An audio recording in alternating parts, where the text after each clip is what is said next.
افریقی ملک ملاوی کے مختلف علاقوں میں سمندری طوفان فریڈیو بارشوں کے باعث انتقال کر جانے والے افراد کی تعداد کم و بیش 200 کے قریب پہنچ چکی ہے، جبکہ سینکڑوں زخمی اور ہزاروں کے قریب لوگ بے گھر ہو چکے ہیں۔ سمندری طوفان و بارشوں کی وجہ سے کئی مکانات تباہ ہوئے تو کئی دیواریں گر گئیں تو کچھ مکانات کی چھتیں اڑ گئیں۔ دعوت اسلامی کے شعبہ FGRF کے تحت ذمہ داران نے نگران ملاوی کابینہ کے ہمراہ متاثرہ علاقوں کا دورہ کیا اور صورتحال کا جائزہ لیا۔ اس حوالے سے نگران ملاوی کابینہ نے مدنی خبروں کو بتایا۔ Here. We need waterproofing, we need medicines for them, we need water guns for them, we need fresh water for them. Imagine here where their homes are gone. So it is time for all of us to stand up. Just one day ago we carried out assessments. Continue with your donations, inshallah.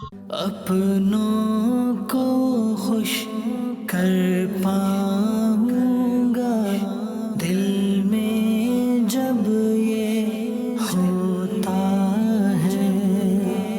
شعبہ FGRF کے ذمہ داران نے علاقہ مکینوں میں ضروری اشیاء کی تقسیم کا سلسلہ کیا۔ اس حوالے سے تمام مخیر حضرات اور دیگر سے متاثرین کی فوری مدد کی اپیل بھی ہے کہ وہ ان کاموں میں حصہ شامل کریں۔ Please contact us. Numbers will be given. Support your FGRF. 20,000 kwacha only for a family pack.